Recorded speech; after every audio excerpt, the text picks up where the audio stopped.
तो chapter number Good 14 में हम evening. कहाँ तक पहुँच गए? Yes, good evening to all.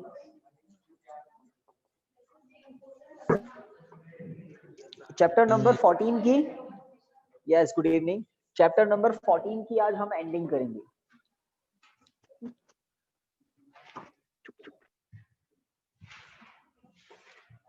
Topic चल रहा था जहां तक मुझे याद है special purpose PN junction diode.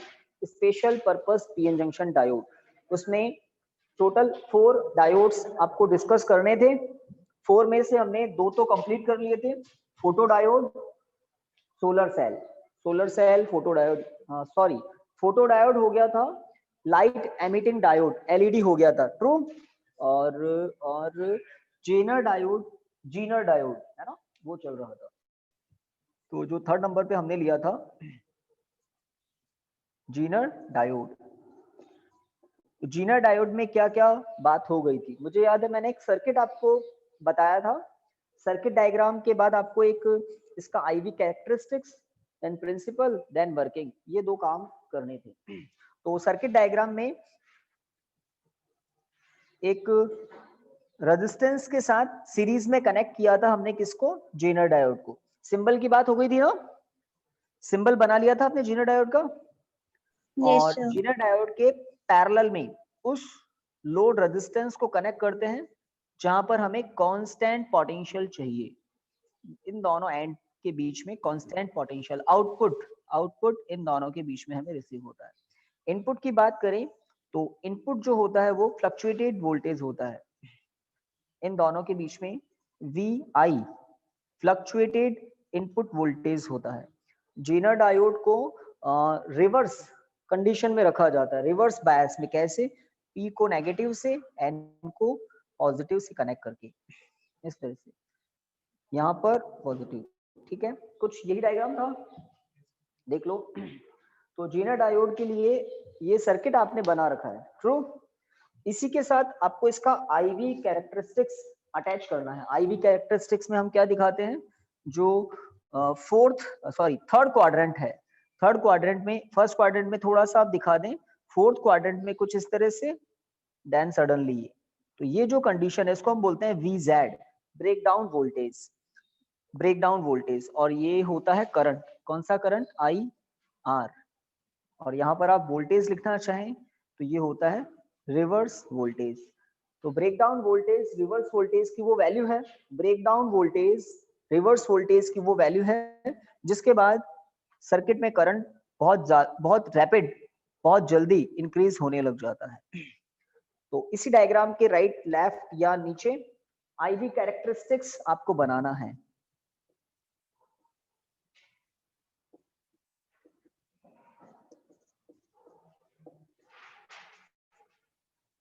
तो आईवी कैरेक्टरिस्टिक्स से हमें एक इंफॉर्मेशन मिलती है।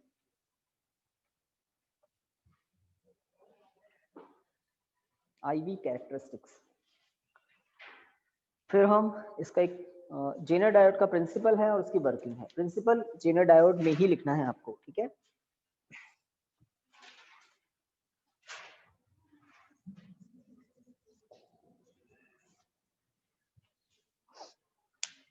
आईवी कैरेक्टरिस्टिक्स हो जाए तो इसके नीचे लिखना प्रिंसिपल।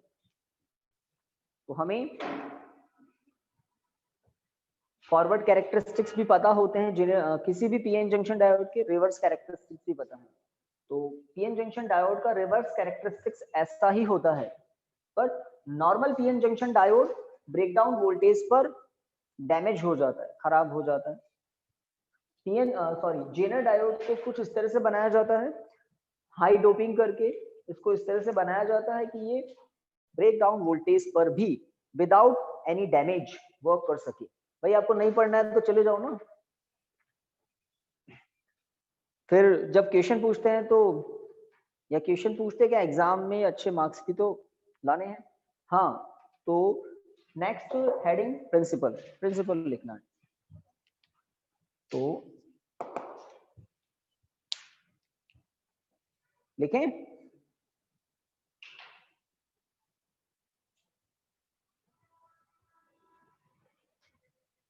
देखिए, from IV characteristics of from IV characteristics of Zener diode, from IV characteristics of Zener diode, we can say that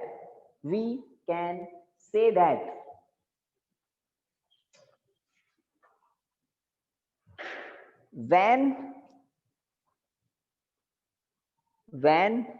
the Zener diode is in breakdown state, when the Zener diode is in breakdown state, when the Zener diode is in breakdown state, then the potential drop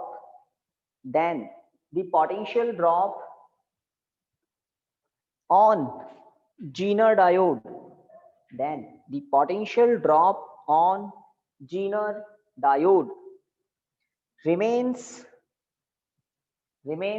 constant, even though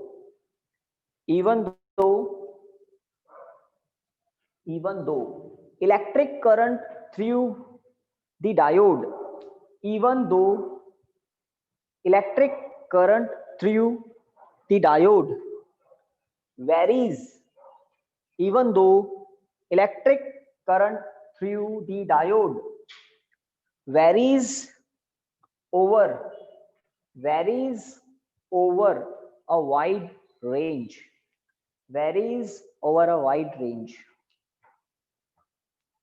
full stop. तो यहां आप देखें, इस voltage को हम कहते हैं किसी पर्टिकुलर जीनर डायोड का ब्रेकडाउन वोल्टेज। हर जीनर डायोड पर ये रेटेड वैल्यू प्रिंटेड होती है, लिखी हुई होती है, ठीक है। उस पर्टिकुलर वोल्टेज पर जीनर डायोड ब्रेकडाउन स्टेट में चला जाता है, और ब्रेकडाउन स्टेट में आने के बाद क्या होता है, वोल्टेज में कोई चेंज नहीं आ रहा, वोल्टेज इंक्रीज नहीं हो रहा, रिड्यूस भी नहीं होगा, बस सर्किट में करंट की वैल्यू अप डाउन होती है।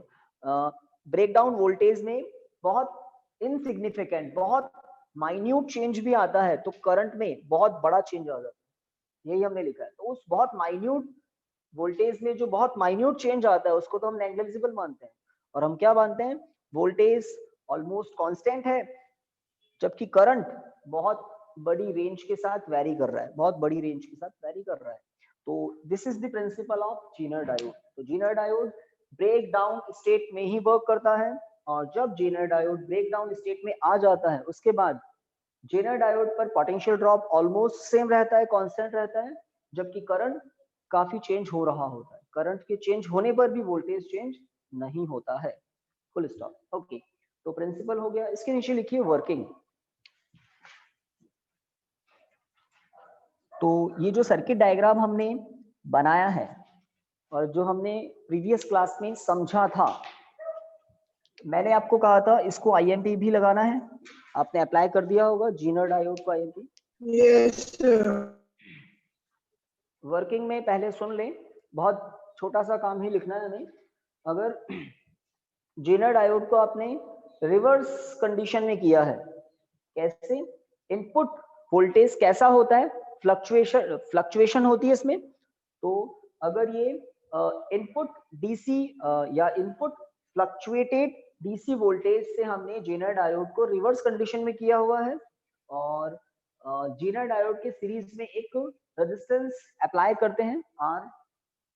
अगर जीनर डायोड ब्रेकडाउन रीजन में आ गया तब जीनर डायोड पर पोटेंशियल ड्रॉप कांस्टेंट रहेगा, और जीनर डायोड के पैरेलल में जो भी लोड आप कनेक्ट करते हैं उस पर भी वोल्टेज कैसा मिलेगा, VO इक्वल टू, यहां कर देना VO equal to VZ। Zener diode के ब्रेकडाउन वोल्टेज के इक्वल वोल्टेज आपको कांस्टेंट वोल्टेज लोड रेजिस्टेंस पर मिलता रहेगा। VI चेंज भी हो रहा है फिर भी आपको आउटपुट सेम मिलेगा। VI के चेंज होने पर सर्किट में करंट बहुत चेंज होगा, और करंट के चेंज होने पर जो सीरीज में रेजिस्टेंस कनेक्ट किया है वहां पर पोटेंशियल ड्रॉप चेंज होता रहेगा। तो वी का चेंज कहाँ ट्रांसफर हो जाता है? सीरीज वाले रेजिस्टेंस पर। और क्या चेंज नहीं होता है? जीनर डायोड का ब्रेक डाउन वोल्टेज चेंज नहीं होता है। Vz plus V equal to हो जाता है Vi। लिखिए,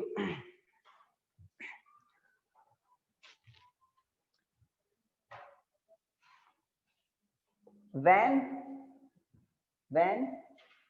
the Zener diode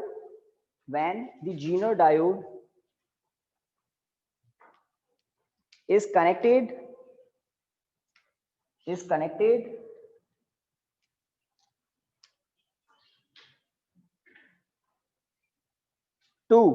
connected to input fluctuated DC voltage.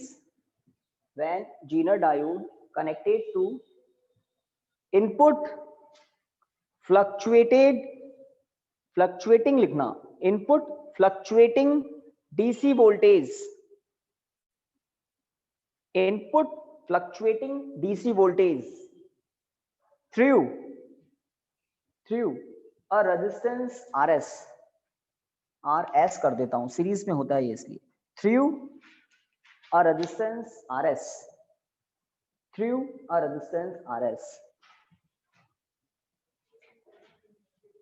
then एक मिनट, आपने स्टार्ट कहां से किया था? वैन, है ना? तो थोड़ा सा एक मिनट लैंग्वेज को बस थोड़ा सेट कर दें। आपने लिखा है when the Zener diode connected to, true ऐसे ही कुछ लिखा है, कनेक्टेड टू इनपुट, ठीक है। हाँ, एंड ये जो लिखा है ना, देन हटा देना, comma, and the Zener diode is in its breakdown state, and the Zener diode is in its breakdown state, then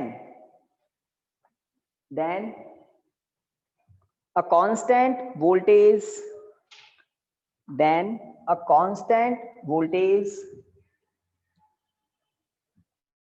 is taken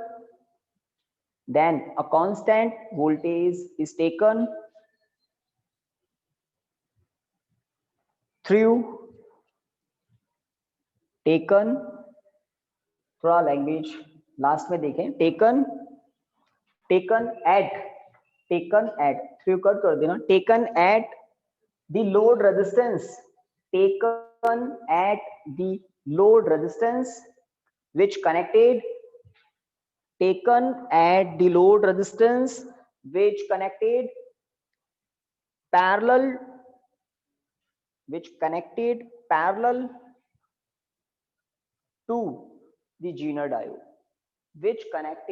parallel to the Zener diode, full stop.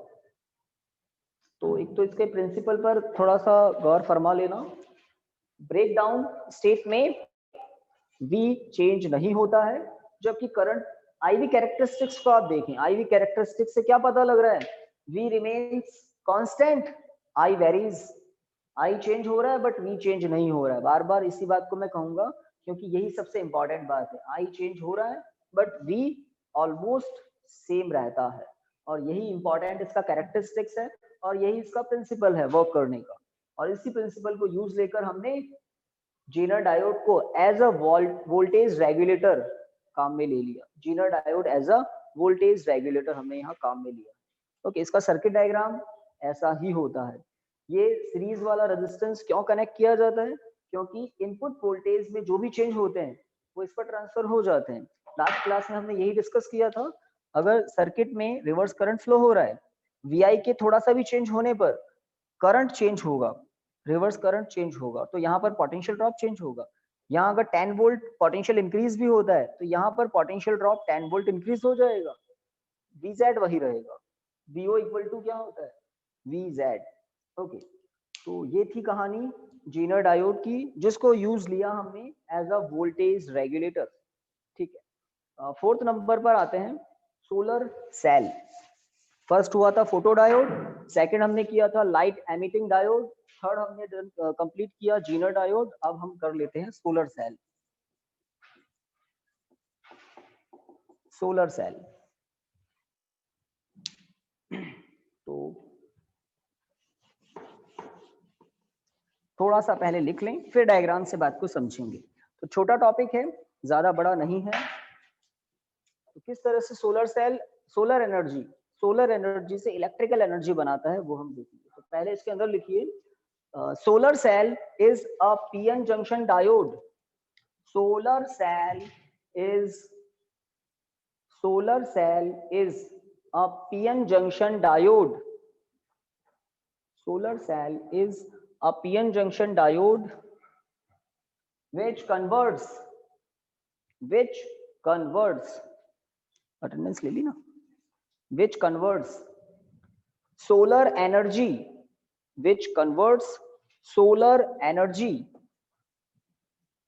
into electrical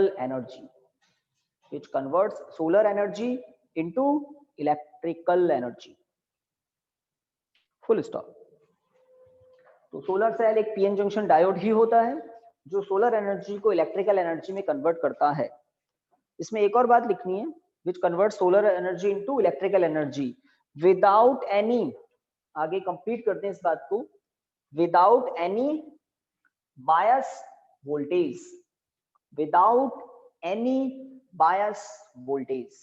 होता है ना forward bias, reverse bias.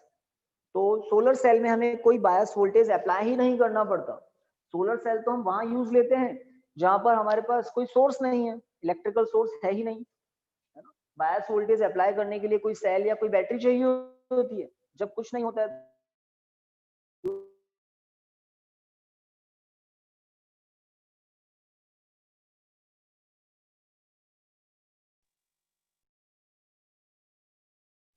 Sir video pause हो गया।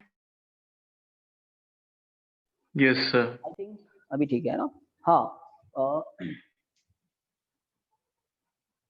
इसमें एक principal लिख लीजिए पहले, फिर सिंबल और फिर इसकी वर्किंग की बात करेंगे। लिखिए प्रिंसिपल। तो इसमें क्या है, लिखिए, solar cell works on the principle of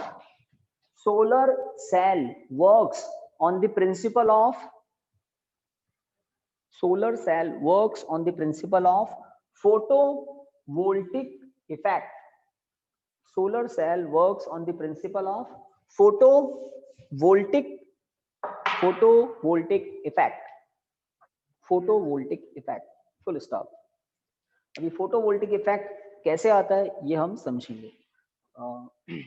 अब आपको थोड़ा सा समझना है तो पेन तो आराम से आप डाउन कर सकते हैं। देखिए 3D डायग्राम से आपको समझाते हैं सोलर सेल, एक इंडिविजुअल सोलर सेल कैसा होता है। तो कोशिश करते हैं 3D डायग्राम बनाने की।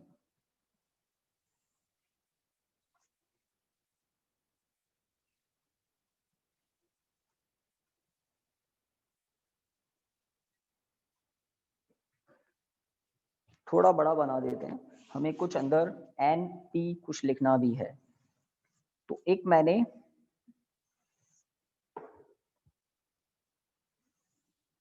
ये दो पार्ट आपको दिख रहे हैं, एक थोड़ा सा ज्यादा थिक है, थिकनेस ज्यादा है, और एक की थिकनेस थोड़ी कम है।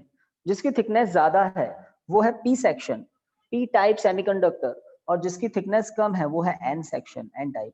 तो ये जो N टाइप का ऊपर सरफेस आपको दिख रहा है, लेयर दिख रही है, ये माइक्रोमीटर ऑर्डर की होती है, बहुत ही थिन माइक्रोमीटर, 10⁻⁻⁶ मीटर ऑर्डर की एक पतली सी लेयर होती है, किसकी, N टाइप की। और नीचे एक बड़ी सी थिकनेस है मिलीमीटर ऑर्डर की, वो है P टाइप सेमीकंडक्टर की। और इसके नीचे होता है मेटल की एक पूरी की पूरी प्लेट, जिसको मेटल कांटेक्ट हम कहेंगे। मेटल कांटेक्ट, अभी डायग्राम बनाना नहीं है, पहले देख लें। तो ये जो मैं डार्क कर रहा हूं ये है मेटल कांटेक्ट। मेटल कांटेक्ट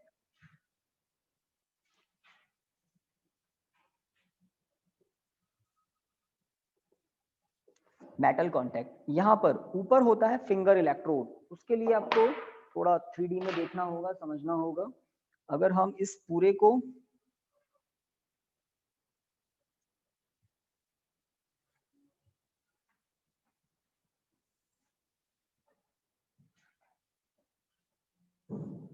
कुछ पैरेलल दिख रही है ना, पूरा नहीं बना रहे हैं ना, इसको इमेजिन करना है आपको 3D में। थोड़ा बहुत आप कर पा रहे होंगे, थोड़ा बहुत आप कर पा रहे होंगे मे बी।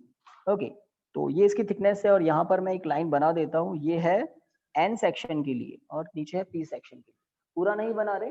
अब हमें इस सरफेस को इमेजिन करना है। ये ऊपर वाला सरफेस है जहां पर सोलर एनर्जी इंसिडेंट करती है, लाइट यहाँ पर इंसिडेंट करती है।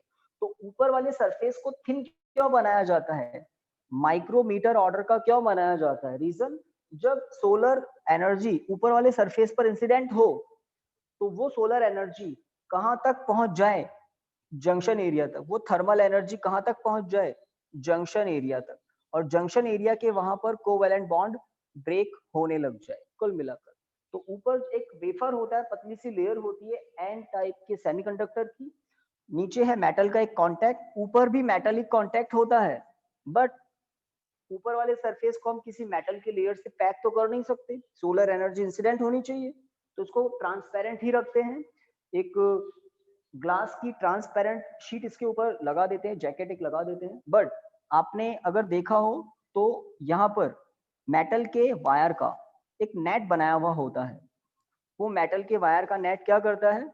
डिफरेंट डिफरेंट एरियाज से जो इलेक्ट्रॉन्स होते हैं उनको एक्यूमुलेट करता है और सर्किट में ट्रांसफर कर देता है।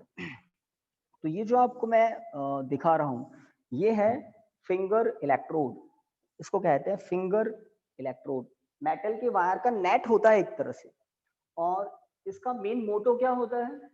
जो सरफेस है वो हाइड नहीं होना चाहिए, ढका हुआ नहीं होना चाहिए। सरफेस, सेमीकंडक्टर का सरफेस, काफी सारा सरफेस ओपन होना चाहिए। और जब सरफेस ओपन होता है तो थर्मल एनर्जी एब्जॉर्ब करता है सरफेस, और वो थर्मल एनर्जी जब जंक्शन एरिया तक पहुंच जाती है तो वहां कोवैलेंट बॉन्ड ब्रेक होते हैं। और आप लोग एक इंपॉर्टेंट बात जानते हैं, इंटरनल इलेक्ट्रिक फील्ड की। कहाँ होता है internal electric field? Junction area पर होता है ना। इंटरनल इलेक्ट्रिक फील्ड कहाँ होता है? जंक्शन एरिया पर। जंक्शन एरिया की जो थिकनेस है वो 10⁻⁻7 मीटर ऑर्डर की होती है, वहां पर इंटरनल इलेक्ट्रिक फील्ड होता है। और इंटरनल इलेक्ट्रिक फील्ड इलेक्ट्रॉन्स पर फोर्स अप्लाई करेगा इस डायरेक्शन में, जिस डायरेक्शन में इंटरनल इलेक्ट्रिक फील्ड होगा उसके अपोजिट। तो जैसे ही जंक्शन एरिया के वहां पर इलेक्ट्रॉन होल जनरेट होते हैं तो इलेक्ट्रॉन्स पर इंटरनल इलेक्ट्रिक फील्ड खुद के अपोजिट डायरेक्शन में फोर्स अप्लाई करता है, और वही इंटरनल इलेक्ट्रिक फील्ड होल्स पर सेम डायरेक्शन में फोर्स अप्लाई करता है। तो अब मुझे फटाफट बता दो, इंटरनल इलेक्ट्रिक फील्ड की डायरेक्शन कहां से कहां होती है? Always from N section to P section. True, याद आ गया, always from N section to P section. तो जैसे ही यहां पर होल और इलेक्ट्रॉन्स जनरेट होंगे तो होल कहां पहुंच जाएंगे? एन सेक्शन में। होल कहां पहुंच जाएंगे? एन सेक्शन में। सही बात है ना, इंटरनल इलेक्ट्रिक फील्ड के डायरेक्शन के ऑपोजिट चले जाएंगे होल्स। इलेक्ट्रॉन्स पर फोर्स कहां होगा? Opposite to the direction of internal electric field. और जैसे ही यहाँ होल्स जनरेट होंगे, होल कहां पहुंच जाएंगे? P section. तो जितने ज्यादा लाइट के फोटॉन्स इंसिडेंट करेंगे जंक्शन एरिया के वहां, उतने ही कोवैलेंट बॉन्ड ब्रेक होंगे। कोवैलेंट बॉन्ड के ब्रेक होने से जो इलेक्ट्रॉन होल जनरेट होंगे वो एन पी सेक्शंस में क्या होते रहेंगे? एक्यूमुलेट होते रहेंगे, इकट्ठा होते रहेंगे। और जब इलेक्ट्रॉन होल ज्यादा इकट्ठा हो जाएंगे तो दोनों सरफेसेस के बीच में क्या जनरेट होगा? Potential difference. तो पोटेंशियल डिफरेंस कब आएगा? जब लाइट के फोटॉन्स इंसिडेंट करेंगे। लाइट के फोटॉन्स के इंसिडेंट होने के बाद इलेक्ट्रॉन होल एक्यूमुलेट होते हैं, पोटेंशियल डिफरेंस जनरेट होता है। तो आपने जो प्रिंसिपल लिखा है ना, it works on the principle of photovoltaic effect। Photons incident होने पर पोटेंशियल डिफरेंस जनरेट हो जाता है, फोटोवोल्टिक इफेक्ट। ठीक है, इसको कहते हैं फोटोवोल्टिक इफेक्ट। तो इसका क्या नाम है? Finger electrode.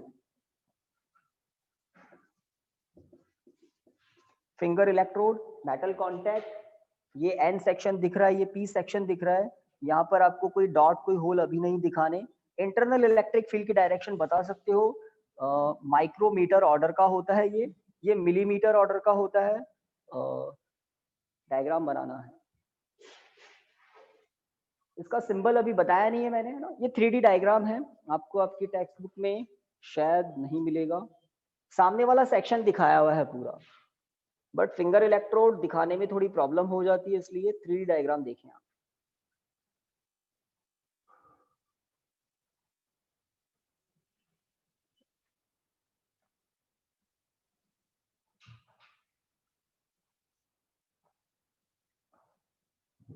चलिए इसको पैक भी कर ही देते हैं, अब इतना अच्छा हो गया है तो इसको पैक कर देते हैं।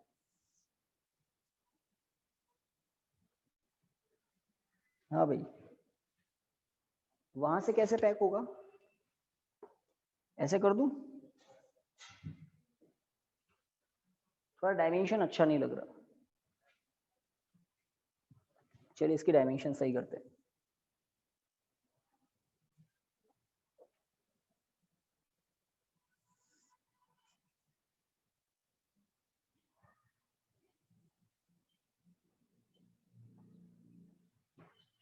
अब थोड़ा ठीक हुआ?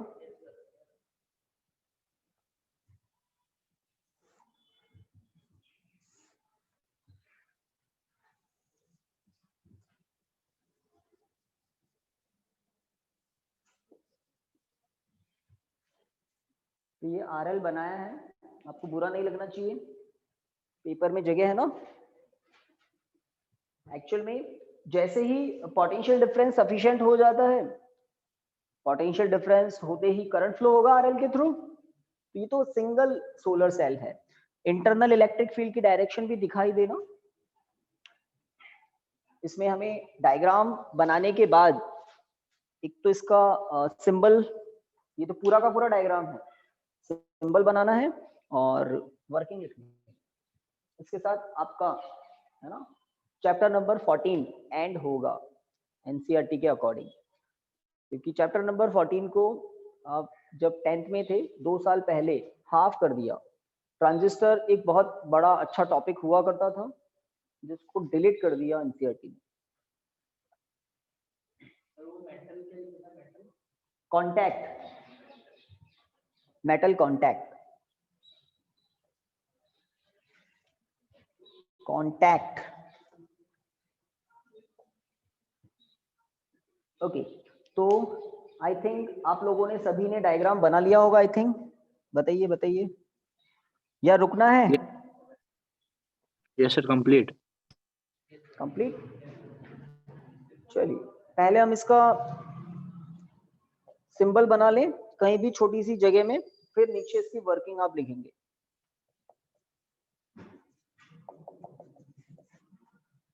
तो इसका सिंबल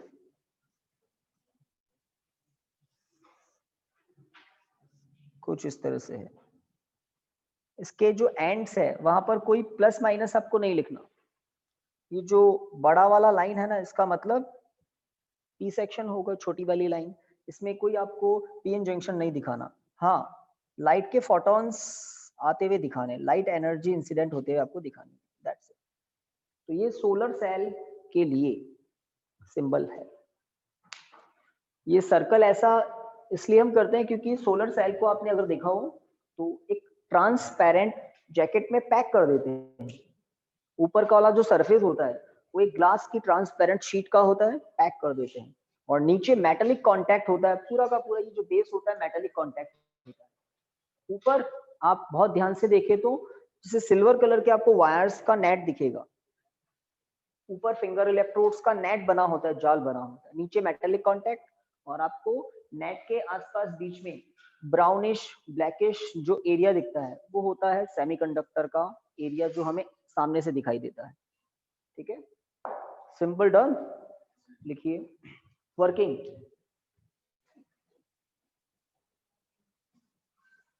वर्किंग देखिए, यहाँ थोड़ी लाइट एनर्जी गिरते हुए दिखा दें आप भी।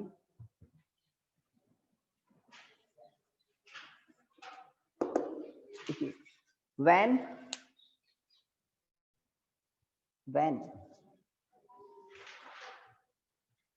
light energy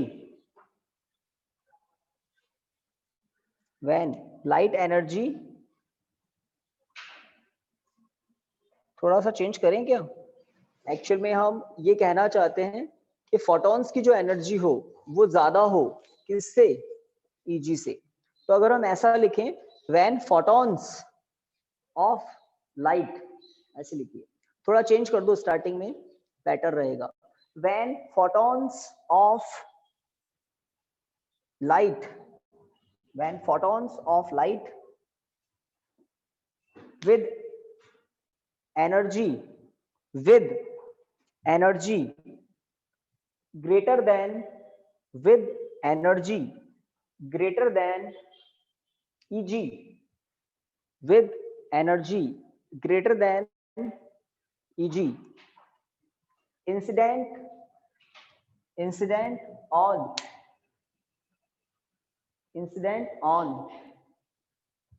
top surface of incident on top surface of a solar cell, top surface of a solar cell, then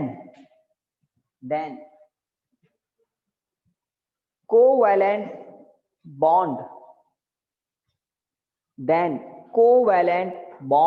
breaks at junction area, then covalent bond breaks at junction area, covalent bond breaks at junction area, full stop। अब भाई इधर थोड़ा देख लो, वही important बात है जो auto mode में होती है। जब हमने पीएन जंक्शन बना दिया तो जंक्शन एरिया के वहां पर इंटरनल इलेक्ट्रिक फील्ड ऑलवेज होता है, और जैसे ही जंक्शन एरिया के यहाँ पर कोई इलेक्ट्रॉन होल जनरेट होते हैं, ये इंटरनल इलेक्ट्रिक फील्ड उनको सेपरेट कर देता है, अलग कर देता है, और किसको कहाँ पहुंचाता है? इलेक्ट्रॉन को एन सेक्शन में, होल्स को पी सेक्शन में। सही बात, इलेक्ट्रॉन्स को एन सेक्शन में और होल को पी सेक्शन में। रीजन, इंटरनल इलेक्ट्रिक फील्ड की डायरेक्शन ऑलवेज होती है एन टू पी, इसलिए होल जो कि एज अ पॉजिटिव चार्ज हम ट्रीट करते हैं, होल आ जाते हैं पी सेक्शन में, इलेक्ट्रॉन एन सेक्शन में एक्यूमुलेट होते जाते हैं। और जितने ज्यादा लाइट के फोटॉन सरफेस पर इंसिडेंट करेंगे, वो फोटॉन्स जिनकी एनर्जी Eg से ज्यादा हो, और सन से किस एनर्जी के फोटॉन आते हैं हमें बहुत अच्छे से पता है, ठीक है। तो सोलर सेल को इस तरह से बनाया जाता है कि जो इसका Eg है वो आने वाले सोलर फोटॉन्स की एनर्जी से कम हो, सोलर फोटॉन्स की एनर्जी ज्यादा हो। तो जैसे ही सोलर एनर्जी इंसिडेंट होती है, इलेक्ट्रॉन होल पेयर की फॉर्म में जनरेट होते हैं और एन सेक्शन और पी सेक्शन में एक्यूमुलेट होने लग जाते हैं। और क्या जनरेट होता है दोनों सेक्शन में? Potential difference. अब पोटेंशियल डिफरेंस जनरेट होगा तो करंट फ्लो होगा, और मेटल के जो वायर्स है, ध्यान दे, मेटल के वायर में किसका फ्लो होता है? ओनली इलेक्ट्रॉन का। मेटल्स में कोई होल नहीं होते हैं, ओनली इलेक्ट्रॉन्स होते हैं। तो ये जो फिंगर इलेक्ट्रोड्स हैं, ये एन सेक्शन के उन एक्स्ट्रा इलेक्ट्रॉन्स को कलेक्ट करता है और कहाँ पहुंचा देता है? पी सेक्शन में। जो एक्स्ट्रा होल जनरेट हुए हैं उनको न्यूट्रलाइज करना।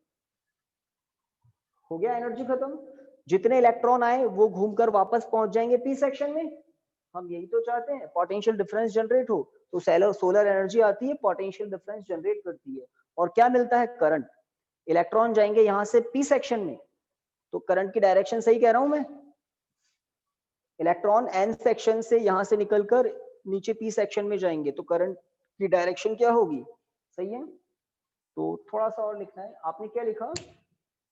ब्रेकेज क्या लिखा है लास्ट में? At junction area, junction region या जंक्शन एरिया। आगे लिखिए, the internal electric field at junction, the internal electric field at junction, the internal electric field at junction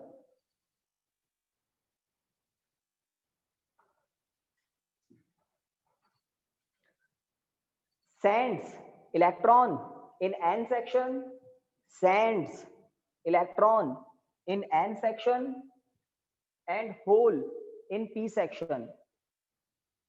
The internal electric field at junction sends electron in n section and hole in p section. ये तो हम single की बात कर रहे हैं, अगर बहुत सारे हैं तो इलेक्ट्रॉन्स को कहां सेंड कर देगा internal electric field n section में और होल्स को p सेक्शन। आगे लिखिए due to full stop due to the accumulation of electrons in n section due to the accumulation of electrons in n section and holes in p section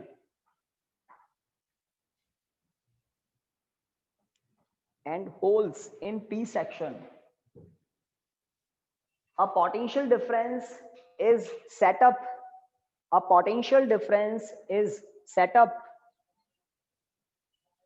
or build up, कुछ भी लिखे आप। A potential difference is set up between the two sections. Potential difference is set up between the two sections.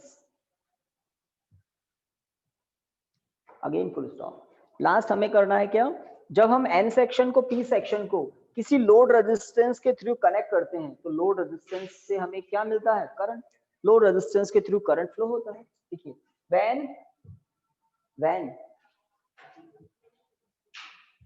n section and p section of the solar cell, when n section and p section of the solar cell are connected through a load resistance,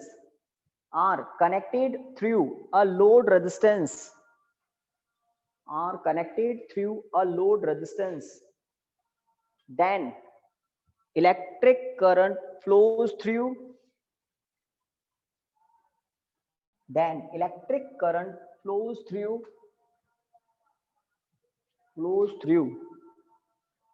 क्या लिखें, it लिख दें, sufficient है, flows through it for load resistance, full stop, flows through the load resistance, full stop। तो बात सही है। Solar cell क्या करता है, सोलर एनर्जी को मतलब लाइट एनर्जी को किस में कन्वर्ट कर देता है, इलेक्ट्रिकल एनर्जी। प्रिंसिपल क्या है, it works on the effect of photovoltaic effect. ठीक है, टॉप सरफेस को थिन मतलब बहुत वेफर टाइप का क्यों बनाया जाता है, ताकि जैसे ही टॉप सरफेस पर सोलर एनर्जी आए वो एनर्जी कहां पहुंच जाए, जंक्शन एरिया पर, क्योंकि बॉन्ड कहां ब्रेक होने हैं, जंक्शन एरिया पर। जैसे ही बॉन्ड ब्रेक होते हैं इलेक्ट्रॉन होल सेपरेट हो जाते हैं, और जब इलेक्ट्रॉन होल ज्यादा एक्यूमुलेट हो जाते हैं, सफिशिएंट पोटेंशियल डिफरेंस आता है, तो लोड रेजिस्टेंस से करंट फ्लो होता है। ये तो एक सेल की कहानी है। जो सोलर पावर प्लेट होती है उसमें ऐसे बहुत सारे सेल्स सीरीज में कनेक्ट होते हैं और एक प्लेट अच्छा खासा पोटेंशियल डिफरेंस देती है, बस उस पर सफिशिएंट सोलर एनर्जी इंसिडेंट होनी चाहिए। आपने देखा होगा जहां पर मे बी आपने देखा है या नहीं देखा है, उन सोलर प्लेट्स की रेगुलर क्लीनिंग करनी पड़ती है सरफेस की। बहुत सारी डस्ट अगर वहां जम जाए तो उसकी एफिशिएंसी कम हो जाती है ना, क्योंकि वो सरफेस ट्रांसपेरेंट की जगह अगर ओपेक हो गया तो सोलर सेल तक लाइट की एनर्जी पहुंचेगी नहीं, तो प्रॉपर क्लीनिंग करनी पड़ती है। सोलर एनर्जी पहुंचनी चाहिए बस। कुछ में तो उसका एंगल चेंज करने की फैसिलिटी भी होती है। सन जैसे जैसे एंगल चेंज करता है उसकी एंगल को भी चेंज किया जाता है। जितनी ज्यादा इंटेंसिटी होगी सोलर एनर्जी की उतनी ज्यादा इलेक्ट्रिकल एनर्जी हमें गेन होगी। ठीक है, तो आज की क्लास यहाँ स्टॉप होगी। एक इंफॉर्मेशन आपको देनी थी, 1 जनवरी से या 2 जनवरी से हम देख लेंगे। इस क्लास में हम पूरे सिलेबस का वापस रिवीजन स्टार्ट करेंगे प्लस टेस्ट। तो रिवीजन टेस्ट की एक वापस सीरीज चलेगी पूरी जनवरी में। ठीक है, तो जो टेस्ट नहीं देंगे उन पर अब थोड़ा हम सख्ती बरतेंगे, है ना। उनकी परमिशन ब्रेक कर दी जाएगी क्लास को ज्वाइन करने की। ठीक है, तो जनवरी में करेंगे और कल की क्लास का क्या टाइम क्या रहेगा वो मैं आपको इन्फॉर्म कर दूंगा। ठीक है ना। Thank you students. Thank you sir. Diagram तो अच्छा